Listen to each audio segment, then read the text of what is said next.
Lucas Grayson, breakaway, empty net, scores! With the call of tonight's game. When Powell River Kings play-by-play announcer Alex Rawnsley calls a hockey game, he is simultaneously high above ice level and down under. Victory last night by a 3-2 score. The Australian-born Rawnsley's accent sounds different than the speech of most of Canada's hockey commentators, but his enthusiasm and passion for the national winter sport rivals that of any broadcaster. But the feedback so far has been overwhelmingly positive, and I'm very, very grateful for that. I work hard. I hope it shows on air, but at the end of the day, yeah, I'm different.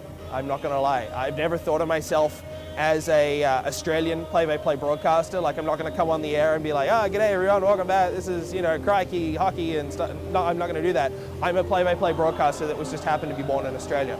I've been in Canada 11 years now, 11 and a bit years.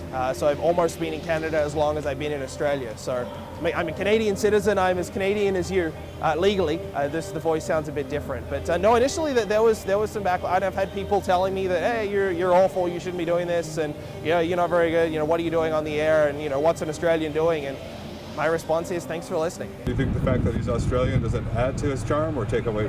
Oh, it absolutely adds to his charm. Yeah, the Australian accent, announcing hockey and loving hockey is great.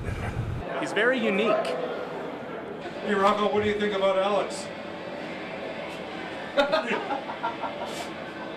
During game time, Alex fulfills a very specific role on air. The best way I've heard it described, and usually there's a play-by-play man, which is myself, and then a color broadcaster.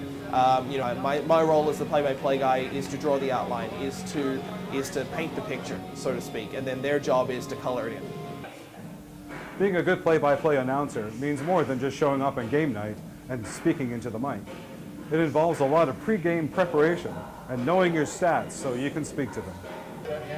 Yeah, and I try to just have everything in hand, and this is just kind of a snapshot, and this is, every guy does it differently. Like, you could interview 100 broadcasters and every guy would have their own system.